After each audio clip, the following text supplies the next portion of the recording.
In 2021, Netflix released an adaptation of what may not have been an influential or even famous comic book, but I still had high hopes for this show, Jupiter's Legacy. Not that it was the worst thing in the world, but I feel physical pain whenever I think of this particular Netflix adaptation. My expectations may have been through the roof, but that's only because I kept thinking about what could have been. I'm sure there are only a few of you watching who even know the property that I'm talking about, and that's the point. Welcome to Sandwich Reviews. I'm the Talking Sentient Sandwich, and I want to talk about the wasted potential of Netflix's Jupiter's Legacy. Created by the king of incredible concepts that could have been executed better, Mark Millar, the original comic came out in 2013 and ran for almost 3 years until 2016, with the second volume coming out over the next year. The story itself focuses on a few different people who are all in a large superhero family, except for one, but that's not really important. The family isn't entirely blood-related, but a lot of them are. There are plenty of other factors, such as the mechanics of how superpowers were introduced to this specific world, but what you need to know is that close to 100 years ago, about a dozen people got superpowers, and each now has a bunch of descendants that all inherited those powers. Now, the original family is still alive, but there are lots of superheroes running around, and most of them exist in this one big extended family-ish. I don't love the comic, but the concept behind it is really interesting. The characters can be one note, and the art isn't my favorite, but it's still a good read that I would highly recommend. You have definitely seen this artist work before, most likely with All-Star Superman, but Frank Quitely's art is a bit hit or miss. I mean, I'll give the man one thing. He's really good at drawing those freaky burn doll people in Batman Reborn. I'm about to spoil the comic, well, more than I already have, so if you do want to check it out, pause the video and maybe come back to this later.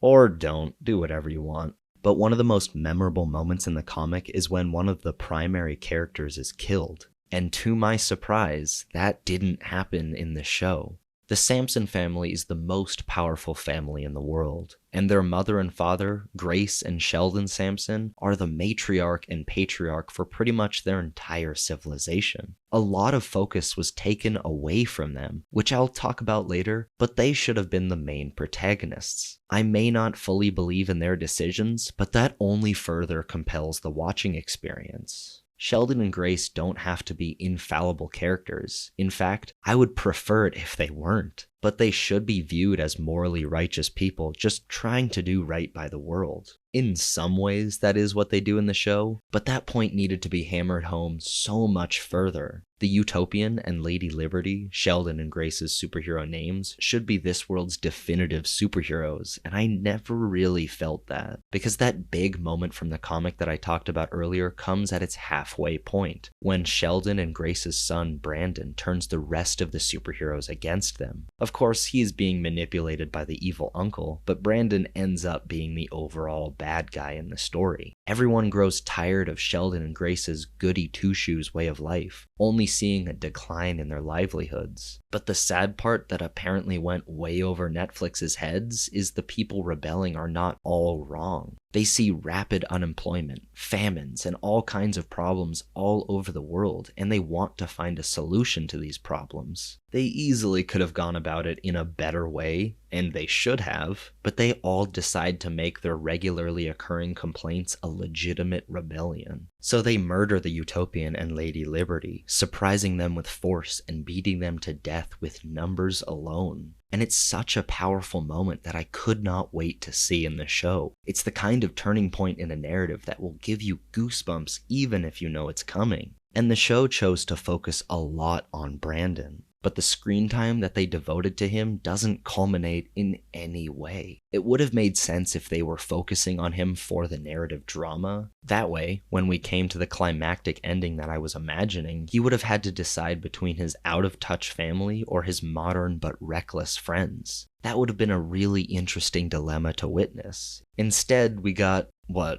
Well, I honestly barely remember. At that turning point, Brandon is supposed to evolve into the villain of the story, and while you still understand why he's doing what he's doing, well, to a point, His deplorable nature becomes more and more prevalent, but that isn't even hinted at in the show. Maybe that would have been a major narrative going forward in season 2, but because of how boring and uneventful season 1 was, no one watched this show and they canceled it. I mean, they kind of set all of that up with the evil uncle being revealed as the evil uncle, and him being behind Black Star, the Justice League looking bad guy in the show. But that's not interesting. I want to see an empire of superheroes turning on their leaders. People always throw this term around, so I don't want to say it lightly, but this could have been the next Game of Thrones. To play Sheldon, they got the military guy in some of the Transformers movies, Josh Duhamel. And to play Grace, they got Leslie Bibb, who you might recognize as the reporter in the beginning of the first Iron Man. Cast perfectly for all the right reasons, these two just needed more screen time to set up the big twist. I mean, that twist never came in this version, but clearly the point of adapting it was to make that twist. Because the death of those primary characters should be a narrative-shaking development that upends everything. It's been years, and it petered off hard, but big spoilers for season 1 of Game of Thrones. You have been warned.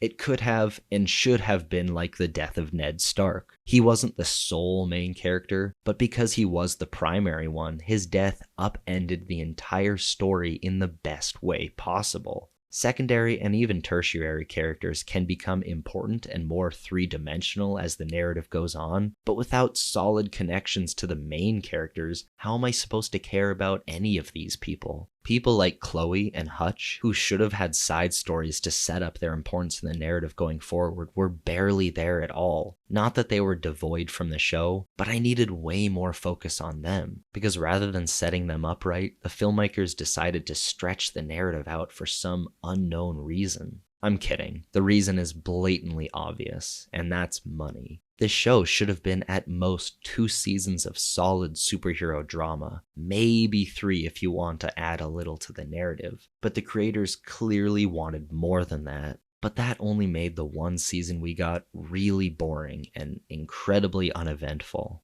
And because of that, I cannot in my right mind recommend Jupiter's Legacy to you. But if you're still interested in the comic, even though I've spoiled the best parts of it, definitely check it out because I think it's worth a read. As always, thanks for watching. Make sure to leave a like, subscribe for weekly videos and reviews, and enjoy a delicious sandwich.